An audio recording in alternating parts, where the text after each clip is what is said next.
नमस्कार साथियों, आप लोग जानते हैं हम लोकगीत के बारे में बात कर रहे हैं और आप लोग देखिएगा कि हम लोगों ने बताया था आप लोगों की लोकगीतों के बारे में प्रमुख व्यक्तित्व की जो परिभाषाएं हैं, जो कथन है, उनके बारे में डिस्कस कर लेते हैं। जैसे आप लोग बड़े अच्छे से जानते हैं कि आप लोगों को बताया गया कि देवेंद्र सत्यार्थी की बात करी जाए तो इन्होंने कहा है कि लोकगीत जो है वो हमारी संस्कृति के मुख्य बोले चित्र है, यानी कि हमारी संस्कृति जो है ये लोक गीतों के ऊपर बेस्ड है, डिपेंड है। उसके बाद आप लोग आचार्य रामचंद्र शुक्ल के बारे में बात कर रहे हैं, जिसमें आप लोगों को हमारी संस्कृति लोक गीतों के कंधों पर बैठा हुआ कहा है कि जैसी हमारी संस्कृति होगी वैसे ही हमारे जो है हमारे गीत होंगे, वैसे ही हमारी संस्कृति होगी। और आज आप लोगों को देखने को मिल रहा है कि हमारे गीतों में अश्लीलता भरी हुई है। आज अब ऐसे गाने बन रहे हैं कि आप लोगों ने सुना होगा बहुत सी बार कि जिस दिन जमानत से बाहर आऊंगा तेरी पिस्तल से महंगा तेरा लहंगा लाऊंगा। ये आप लोगों ने सुना होगा। अब ये इसमें लहंगे का और पिस्तल का मतलब ही क्या रह गया, ये आप लोग अच्छे से जानते हैं। उसके बाद आप लोग ये जानते हैं कि कोई भी व्यक्ति, जैसे मान लो कि आप में से कोई एक व्यक्ति को किसी बुजुर्ग के कंधे पर किसी बालक को बैठे हुए देखा है और वो व्यक्ति अगर सुट्टे मार रहा है, सिगरेट पी रहा है, बीड़ी चास रहा है, धमाकेदार धुआं ही धुआं कर रहा है सब कुछ, अगर उसके कंधों पर कोई बालक बैठा है या बालिका बैठी है तो वो भी तो आगे जाकर उसको फॉलो करेगा कि नहीं, कि इतना बड़ा होने के बाद मुझे भी सिगरेट ही पीनी है। तो इसलिए आप लोग बड़े अच्छे से जानते हैं हमारी संस्कृति हमारे कंधों पर बैठी है। ये आचार्य रामचंद्र शुक्ल का कथन है। उसके बाद पंडित जवाहरलाल नेहरू ने कहा है कि लोकगीत जो है भारतीय जन समुदाय की आत्मा है, उस जन समुदाय की आत्मा के रूप में इसे संबोधित किया है। रविंद्रनाथ टैगोर ने कहा है कि लोकगीत जो है ये हमारी संस्कृति में एक सुखद संदेश लाने की बात कहते हैं कि हमारी संस्कृति जो है ये एक ऐसी संस्कृति है, एक भव्य संस्कृति जिसे पूरी दुनिया भर में भारत विश्व गुरु बनने के पथ पर चल रहा है। आप लोग ये भी जानते हैं कि अगर हमारे भारत की संस्कृति को आप लोग नहीं बनाए रखेंगे तो किसी भी देश की संस्कृति जब नष्ट होती है तो वो देश नरक में जाता है, गड्ढे में जाता है।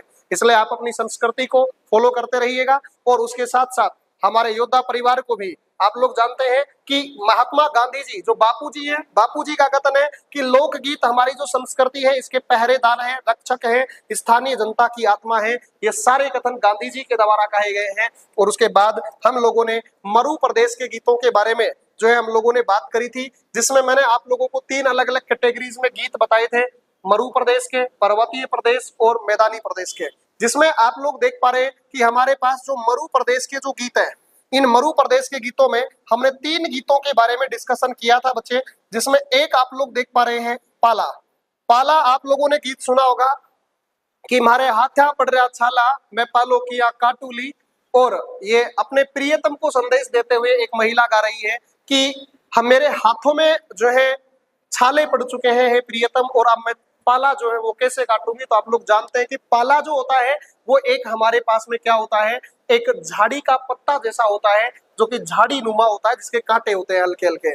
बरबूटिया आप लोगों ने सुना होगा कि एक महिला अपने प्रियतम को कह रही है कि माने गोदा ले लो छेल लावण के लाग्यो बरबूटियो, यानी कि एक महिला जो है अपने प्रियतम को कह रही है। बरबूट मतलब आप लोग भरूट जानते हैं कि वो नीचे घास के ऊपर लगे हुए कांटे नुमा जो है संरचना होती है, और जो आप लोग अगर निकलते तो अपने कपड़ों के लग जाते हैं और फिर वो चुभते हैं।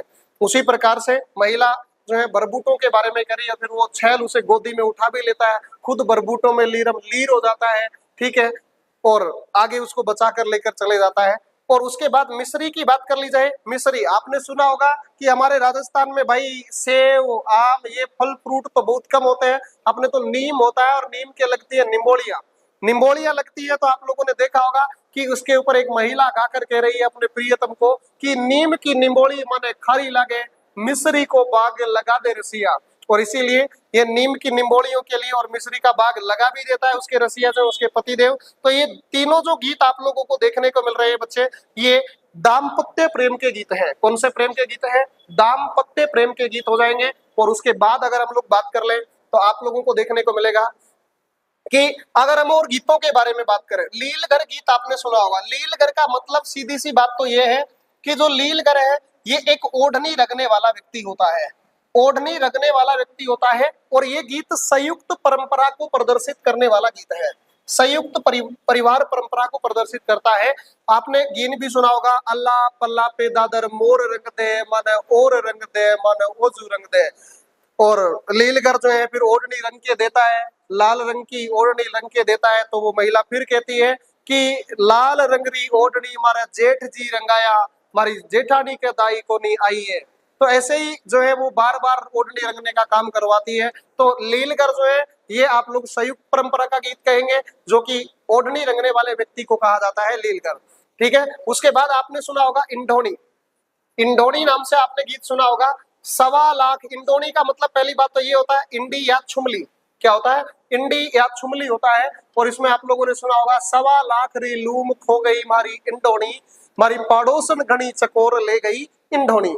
आप लोग बड़े अच्छे से जानते हैं कि एक कपड़े का ये एक गोल घेरा होता है, और इस कपड़े के गोल घेरे की बात करें तो ये पानी लाने के लिए आप लोगों ने अपने घड़े के नीचे जो है, मटकी के नीचे जो है, आपने एक इंडी नाम से, जिसे छुमली भी कहते हैं अपने राजस्थान में, उसका प्रयोग किया है। और ये महिलाएं पानी लाते समय गीत गाती रहती हैं। उस गीत की बात कर रहे हैं, वो कौन सा है? इंडोनी गीत है। उसके बाद मैंने आपको बताया पणिहारी गीत।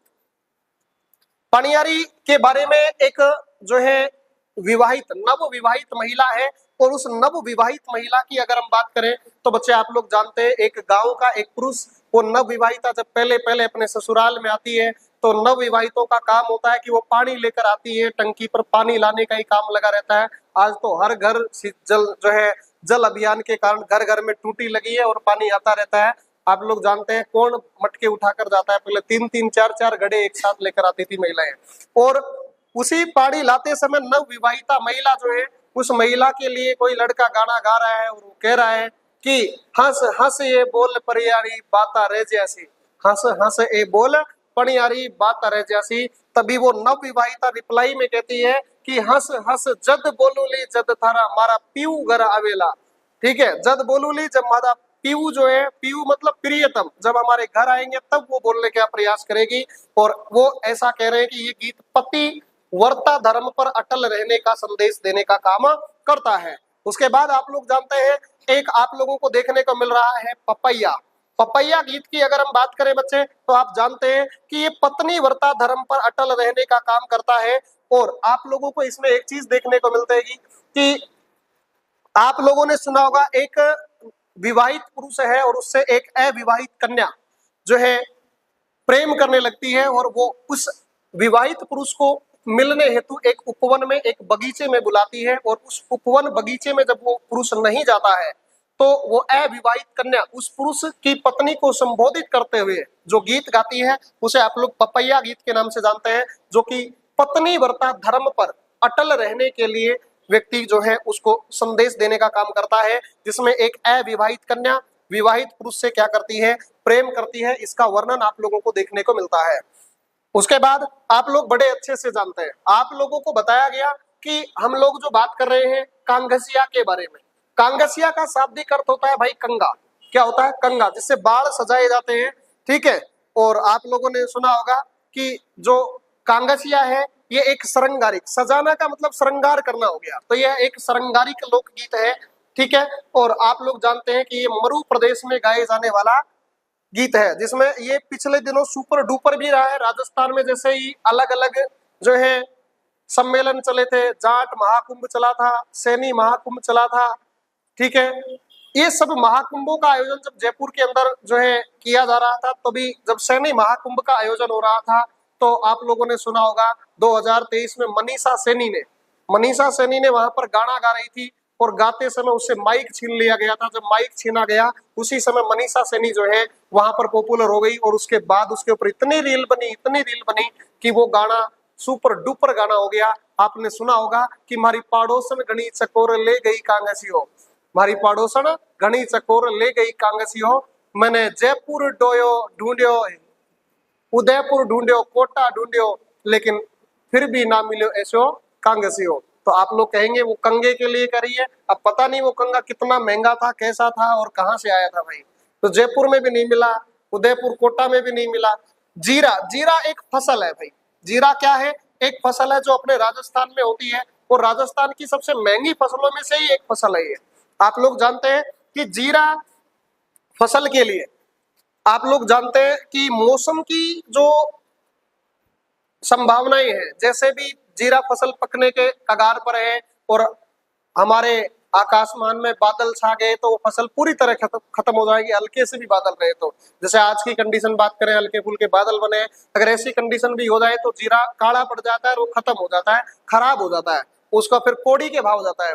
और उसी में वो महिला अपने प्रियतम को कह रही है कि जीरो जीव रो बेरी मत बाई परण्या, कि जीरा जीव का बेरी है, इसकी बिजाई मत करिए प्रणा, हे पतिदेव इसकी बिजाई मत करिए। और जीरा फसल न करने का संदेश देने की बात जो है इसमें कही जा रही है। और यह गीत मुख्य रूप से अपने जो जालोर क्षेत्र है, इस जालोर क्षेत्र में गाए जाने वाला एक गीत है। और आप लोगों को उम्मीद रहेगी कि जो ये सारे गीत पढ़ाए गए हैं ये आप लोगों को समझ में आए होंगे। तो आज के इस सेशन में हम लोग यहीं तक बात करते हैं और मिलते हैं एक नए सेशन में, नई जोश, नए जुनून, नई उम्मीद के साथ। तब तक जुड़े रहिए योद्धा परिवार के साथ। मैं विक्रम सिंह, जय हिंद, जय भारत।